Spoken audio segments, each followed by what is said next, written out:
Everyone, welcome back to my channel. म कविता। आउनुहोस् आज हामी बनाउने धराने आलु निम्की। आहा, खानु यति मिठो हुन्छ कि बनाउन त त्यति नै सजिलो छ। यसलाई बनाउन टाइम लाग्ने भनेको सस मात्रै हो।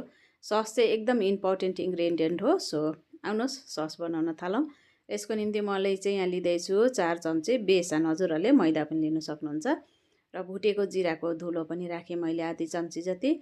नुन स्वादअनुसारले राखेर थोरै फुड कलर युज गरेर चाहिँ यसलाई पहिला थोरै पानी राखेर मजाले लम्स फ्री हुने गरी चाहिँ मजाले फिट्नुपर्छ हैन। अनि त्यसपछि चाहिँ यसमा अरू पानी थप्नुपर्छ। एकैचोटि धेरै पानीमा हालेर हामीले मुस्न थाल्यौँ भने चाहिँ डल्लो पर्छ, जुन चाहिँ अब हामीलाई फुटाउन साह्रो पर्छ हैन। सो थोरै पानी राखेर पहिला मजाले यसलाई बिट गर्ने, त्यसपछि चाहिँ अरू पानी थप्ने। अब यसको पातलो घोल बनाउनु पर्ने हुन्छ। धेरै बाक्लो घोल बनायो भने फेरि पकाउनु अलिक अप्ठ्यारो हुन्छ। पातलो घोल बनाएर अलिकति यसको काँचोपन मार्नु पऱ्यो नि त सस बनाउँदाखेरि। नत्र अब बाक्लो बनायो भने चाहिँ छिट्टै सुक्छ र त्यो काँचो नै हुन्छ, अलिक पाक्दैन। सो मैले ग्यास अन गरेर पानी पनि तताएँ।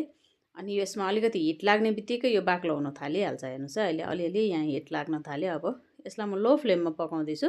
हाई फ्लेममा त यति छिटो गाढा हुन्छ कि सो हामीले चाहिँ यसलाई लो फ्लेममा नै पकाउनु पर्ने हुन्छ। हेर्नुहोस् एकैछिनमा 2 मिनटमा हाम्रो यो सस बनेर रेडी हुन्छ। पकाउँदा पकाउँदै धेरै गाढा भएर मैले अलिकति तातो पानी पनि थपेँ। अलिक धेरै गाढा भइहालेको थियो र अब एकछिन चाहिँ 2-3 मिनट त पकाउनु पऱ्यो नि त यसको काँचोपन मार्नुलाई हैन। अब हाम्रो सस रेडी भइसकेको छ। ल हेर्नुहोस् त यतिको गाढा छ। अब यो सेलाएपछि यो अझै गाढा हुन्छ है। सो मैले चाहिँ यतिकैमा अब यसलाई निकालिदिन्छु। सेलाइहालोस् भनेर चाहिँ मैले एउटा बटुकामा पनि खनाइहालेँ। प्यानमै राख्दा चाहिँ अझै छिटो, अब हिटले अझै बाक्लो हुन्छ नि त। यतिको छ हाम्रो सस। अब हाम्रो सस त रेडी भइसक्यो आलु निम्कीको। र निम्की पनि मैले हिजो बेलुका नै बनाएर राखेको थिएँ। होममेड निम्की छ मसँग, हजुरहरूले बजारबाट किनेर ल्याउँदा पनि हुन्छ। र अब बाँकी सामग्री हेरौँ के छ हाम्रो। यहाँ काँचो चना राखेको छु मैले, आलु उसिनेको राखेको छु, प्याज, हरियो धनियाँ काटेर, काँक्रा काटेर, हरियो खोर्सानी र बदामलाई तेलमा हल्का भुटेर राखेको छु मैले। अब हाम्रो आलु निम्की बनाउने तयारी गरौँ।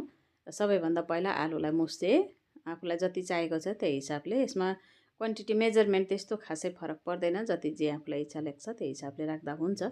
मैले एउटा आलु मुछेर राखेँ, त्यसपछि चना राखेँ, अनि बदाम पनि राखेँ, हरियो खोर्सानी, काँक्रा, प्याज अनि धनियाँ राखिदिएँ। त्यसपछि रातो धुलो खोर्सानी राख्दैछु। अब यो चाहिँ हो कालो नुन, आधी चम्ची जति राखेँ। त्यसरी नै रेगुलर नुन पनि राखेँ मैले, अनि भुटेको जिराको धुलो पनि राखेँ। र अमिलो चाहिँ आफूलाई जतिको खानु मन लाग्छ त्यही हिसाबले निचर्ने र टक्क पारेर अमिलो बनाउने। अब आलु निम्की बनाउँदा इन्ग्रिडियन्टको खासै मेजरमेन्ट चाहिँदा, आफूलाई जुन चाहिँ आइटम धेरै मनपर्छ त्यो अलि धेरै राख्छु भन्दा पनि हुन्छ। अमिलो पिरो आफ्नो हिसाबले राखेर खानुपर्ने हुन्छ। अब सबै थोक मिक्स गरिसकेपछि आजको हाम्रो हिरो इन्ग्रिडियन्ट निम्कीको टर्न आएको छ। यो चाहिँ मैले घरमै बनाएको होममेड निम्की हो।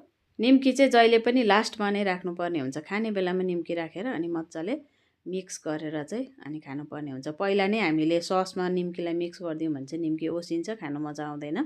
हजुरहरूले यहाँ आफूलाई मनपर्ने कुनै पनि भुजा, वाइवाई, दालमोट जे पनि राखेर खान सक्नुहुन्छ। तर मैले चाहिँ एकदमै हेल्दी भर्सन बनाउँदैछु, त्यही भएर मैले अरू केही पनि राखिनँ। हजुरहरूलाई आफ्नो इच्छा हो, जे पनि राखेर खान सक्नुहुन्छ। सो सस पनि अब आफूलाई अलिक बाक्लोमा पातलो बाक्लो जस्तो मनपर्छ त्यही हिसाबले हामीले युज गर्न सक्छौँ।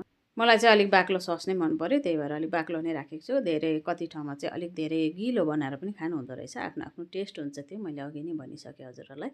अब प्लेटमा सर्भ गरिसकेपछि गार्निसिङको लागि आफूलाई जे मन लाग्छ त्यही राखेर गार्निस गर्दा भइहाल्छ हैन। जे अब हामीले अघि मिक्स गरेको थियौँ त्यही नै। र मैले चाहिँ यहाँ थोरै दही पनि राखेँ। दही चाहिँ टोटली अप्सनल हो, यो चाहिँ आलु निम्कीमा पर्दैन, तर मैले चाहिँ थोरै राखेको छु, मलाई मिठो लाग्छ त्यही भएर। सो हाम्रो आलु निम्की बनेर रेडी भइसकेको छ। एकदमै हेल्दी हाम्रो नेपालीको खाना है।